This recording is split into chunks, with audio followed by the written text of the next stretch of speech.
So once a month I tend to go to one of the local stores, pick up all my dry goods like my pasta pots, my little pasta noodles, and things like coffee, sugar, and little snacks like biscuits and things, bottles of water, and I just keep them in the the shed for when I need them, if I forget my lunch or if I want to add it to some of the veg or salad that I've got on the plot.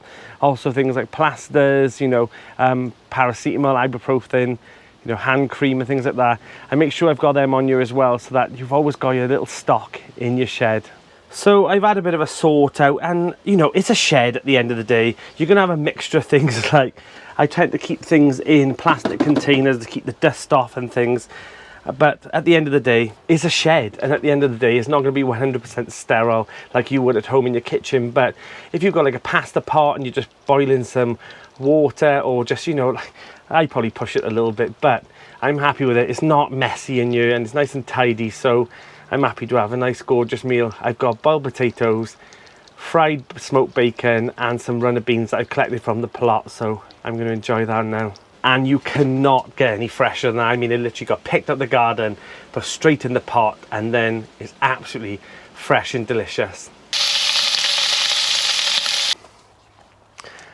So I popped back home, put my trousers on, because it looks like the weather's going to change. So I'm not going to stop me though. I've got some mesh. Mark's giving me this. It was donated to him, so it's been donated to me now. So this will be perfect mesh to put over the archway so the pumpkins can climb all over. So I'm going to do that now. Let's get another job done before the rain hits in. So there's a little bit of overlap here, but I'm not going to cut all that off. I'll just bend it around. So I think what I'm going to do is I'm going to cut one arch, hopefully get a few out of this length, one here, and then hopefully the other two archways further down the plot. Right, let's get that done.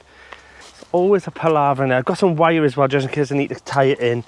But I think this is quite, don't want to damage the pumpkin plants that's already here, so I'm hoping that I can just do this without much damage. Right, put this over like so, and then cut it about there. Right. Right, here we go. This is not as glamorous as we make it look. Right. So what I want to do is, all I want to do is pop it. I don't want... Right. Come on. Cut me some slack here. Doesn't have to be fancy, because I promise you in a couple of weeks time you will not even see this mesh. There we go. Right, let's get the rest done.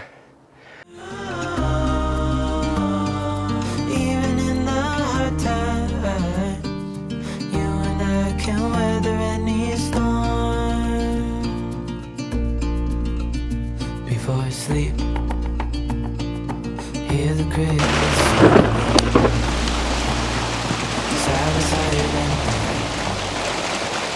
I knew it. I just knew it was going to rain. But I'm glad I got that archway down. I think I'll just make myself a cup of coffee and I'll do a few things in the shed, but I bloody knew it. Here comes the thunder and lightning.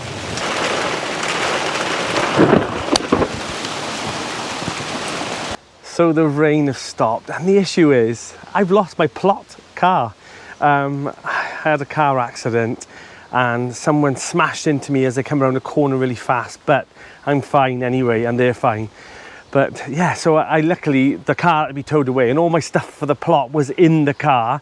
So luckily, as always, Mark came to the rescue, came and collected all the stuff. I was at work, collected all the stuff, but that's all here now in the polytunnel. So my whole plot life is in here, and I keep a lot of things, in the car, because obviously I don't want to leave them in the shed. And this storm is going to start again in a bit, so I'm going to have to head home soon because I'm going to have to walk home.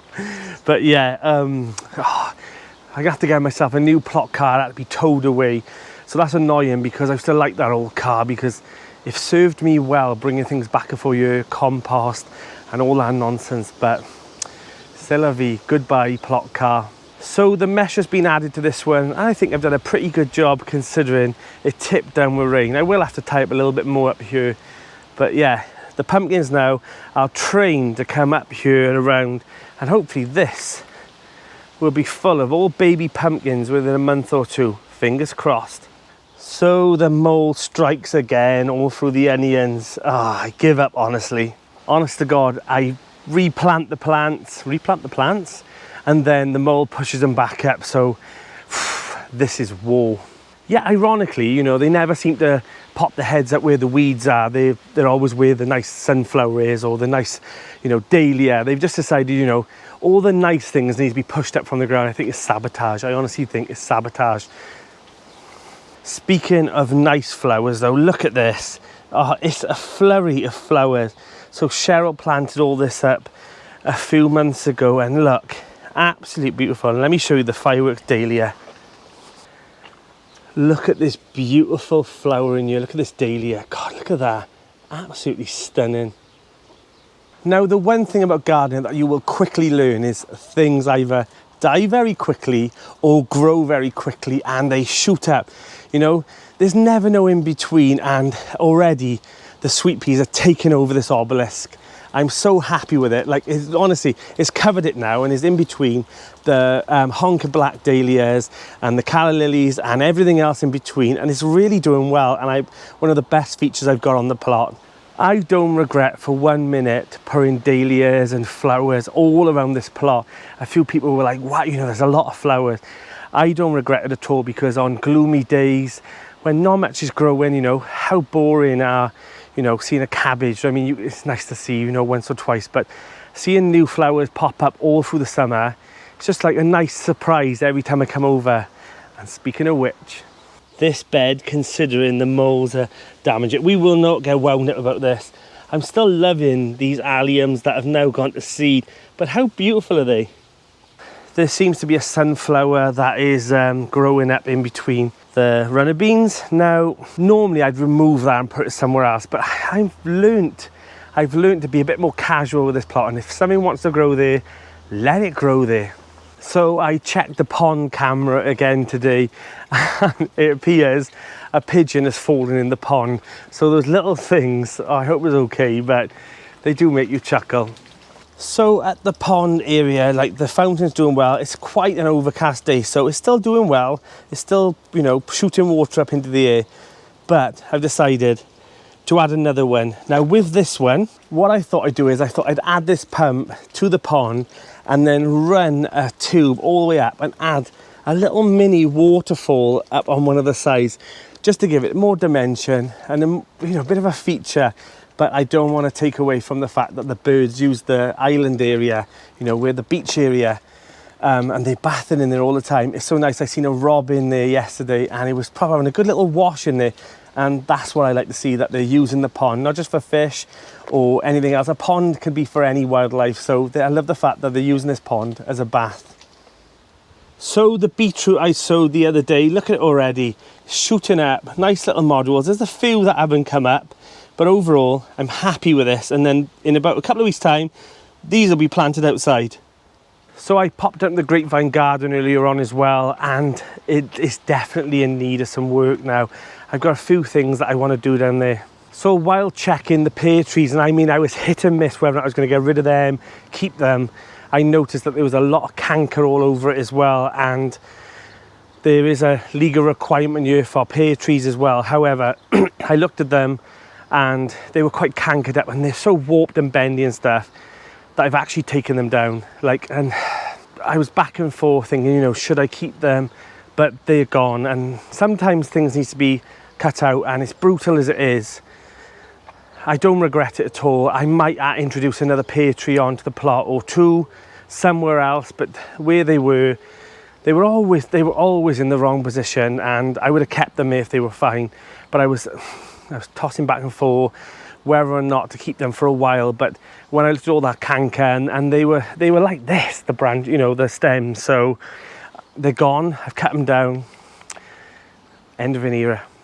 So what I'm thinking is in autumn, I think I'm going to move the grapevine, or I don't think it's going to survive, but that grapevine has always been a seeded one. I want to get a seedless one. I mean, could the grapevine garden not have a grapevine? That would be daft, wouldn't it? So I think what I'm going to do is I think I'm going to jiggle around that plot. I think you'll be excited just as much as I am when you see what I've got planned for that plot. Because of this, the creativity and the bendy paths, I've decided I prefer this style. I know I have all those raised beds, all the same shape, so the nets will fit, that's fine. But the other parts of the plot, massive changes through the autumn and winter, so stay tuned to watch me do it. You know, I promised this was going to be a really easy autumn and winter for me, and I thought, oh, finally, both plots are ready, both plots are done to the standard I need them. Nothing needs to be changed now. And then I'm like, that could move. I could put that there. I could move that and get rid of that. So is there something wrong with me, honestly? Just as I get it how I want it, I think I'll change something. But the changes that I'm going to do down the grapevine garden, stay tuned, honestly. They're exciting. You will not recognise that plot by next summer. And speaking of changes as well, the fig and olive is going to have some changes as well. The shed I love the little shed, and it's got a lot of character, but I think it could do with a good upgrade. I think I'm going to put a new roof on, new gutter in, attach it to the water tank over here, and put a nice decking area outside, a big massive porch, so in the winter when it's raining I can still sit outside, but it's going to be under cover. I'll show you now. So I figured I'm going to extend this out here with a decking area, and then the roof will still be the same, and then I'm going to fit the panels all across the top of here, and I think that'll be absolutely lovely in winter. So my list of jobs has just got 10 times bigger, but you expect that from me, right? You 100% expect that from me. So I'm excited. I've got something to look forward to now for autumn and winter, some new projects, new plans and better changes. One day this plot will be completely finished, and so will the grapevine garden, and I'm telling complete lies because that'll never happen and it'll never be finished. And just like your gardens and just like your allotment, there's always 10 times jobs that will never be finished, or you'll finish them and you'll add more on. You know what I'm on about. And speaking of unfinished jobs, let me show you what I haven't done. I still haven't put the archways in here. However, I did plant the pumpkins and the gourds in here, the ornamental ones, and they're growing really well. There's sweet dumpling over here. These ones are a little bit lighter. I think it's because of the lack of nitrogen, but I've added some nitrogen in now, give it a good feed, and the mole is pushing them all up, but we'll fight through that. But the archway needs to go here, and I need to do that on the next good weather day. So, you know, it's doing okay. These ones are doing okay. God knows what's happening with this pumpkin here. They're all growing through here as well. So I've also decided to do this as well. Let me show you from the front. So I've decided from here all the way down to the end of the polytunnel, I'm going to take out all of this in the autumn. Now the raspberries have done really, really well here. However, they don't last long here. Either I eat them, other people eat them, the birds eat them. So these are going to be moved to another part of the plot, or maybe go down to the grapevine garden. I'll find some space there. But I want to put a whole bed that goes all the way down here, all the way down. And this can be my cut flower area.